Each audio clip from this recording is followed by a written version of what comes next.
Welcome to a restful Sunday with me. I decided to film this just to show you what it takes to prep for a week of busyness, of studying, of despair. I'm just kidding. Of really my life and this is how I try to prepare when I have a Sunday where I feel like I have time to do so, which is usually before an exam. So let's get started. So I start off with making my bed because I was taught that is the perfect way to start your day, and I agree. I feel so accomplished when I start off with that. I then light a candle because the smell, the aesthetic, I just love my room having a candle burning because it just feels like I'm an adult. Put away all my clothes and fold them because throughout the week I always have clothes haphazardly, around my room. Fold my little throw blanket, have it attack my face, and plug in my laptop because I know I'm about to go to tutoring later in the day, so I just want to have it fully charged.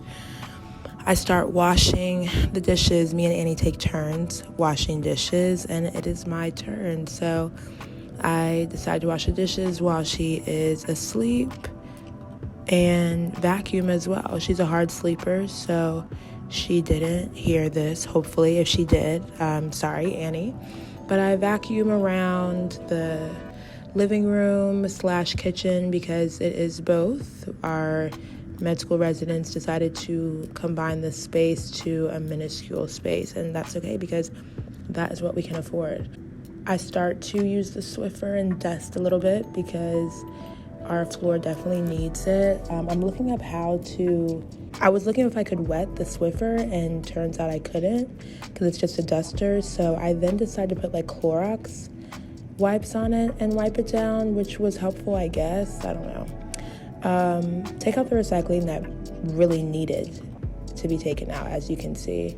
And I vacuumed the rest of the apartment because that too needed to be vacuumed. I then get ready for the day by moussing my hair because the braids were at a fuzzy point, okay? I have taken them out since, but they weren't that fuzzy, honestly. But you just gotta give them some moisture, allow them to have some upkeep. And then I start cooking for my meal prep for the week. I decided to do an enchilada soup, which actually came out pretty good, but you'll see throughout this video, it was a struggle to get there. It took me all day to even prepare it, literally all day. I left, came back, and kept doing it. Cutting up vegetables, not my forte. We also have terrible knives because we are 22 years old med students who did not have knives before and picked out the cheapest ones that would still do the job. And so it does the job, but slow moving. I then had a bagel, peanut butter and banana, yummy yum, and decided to get ready for going to tutoring, which is a process in itself, okay, because it's cold as I don't know what in Boston, and I think that day it had snowed, so I really had to layer it on. Got the hat, the insulated coat that comes down to my ankles, the socks, which I probably should have thicker socks, but they weren't clean, so whatever. My snow boots, gotta put them on because I slip and slide in Uggs. They have no traction, okay? Just if you move to the Northeast, know the Uggs aren't gonna get you through if you're really walking around. And then I head out to tutoring.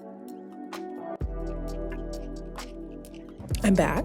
It was an hour-long session and decide to get back to the cooking that I left. I'm on FaceTime with my mom as I do that because I just wanted to tell her that I was cooking, and she was really shocked, which was insulting but understandable.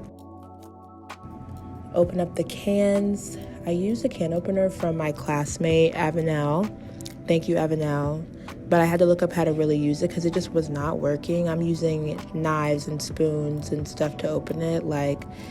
It really took about 30 minutes to even open up that tomato paste. Try to get a knife to open it, as you can see in the previous clip, and even recruited Annie, who could not do it as well, which was surprising because usually Annie and Takaya save me from the stupidity that I exhibit most days. Turn on the light because it was literally getting dark, and I started that in the morning, and it was about 4 o'clock and I still hadn't finished, which is fine. But I finally opened up the can, added the chicken broth, added the chicken. It really started to come together. It had beans, vegetables, chicken. It was more of like a tomatoey kind of vibe, and I tasted it. It was pretty good at that moment, but I just needed to let it like cook a little bit and sit on the stove. So I started to do a little bit of prepping for the week, just kind of start it, and then decided, let me just, eat my dinner. It says 6:57, but it wasn't that time yet. We hadn't fixed the clock still on our oven, because I don't know why Annie and I haven't fixed the clock, but I started doing some actual prep for the week, planning out my week, planning out my study style and how it's going to be. And then I realized I have volleyball, so I started getting dressed to go to volleyball, put my sneakers on, do the same prep with the hat, the jacket, wearing sneakers instead because, I can't do volleyball in the snow boots. Had a piece of gum because I'm a nervous gum chewer, and walked out without my water bottle, which was tragic. Came back and decided to just go to sleep. I was going to do studying afterwards, but I was pooped from the game, so I decided to lay my head down and end the day. So thank you for watching a restful Sunday with me. Like and comment on this video and subscribe to my channel, and I'll be posting more content soon. Thanks, y'all.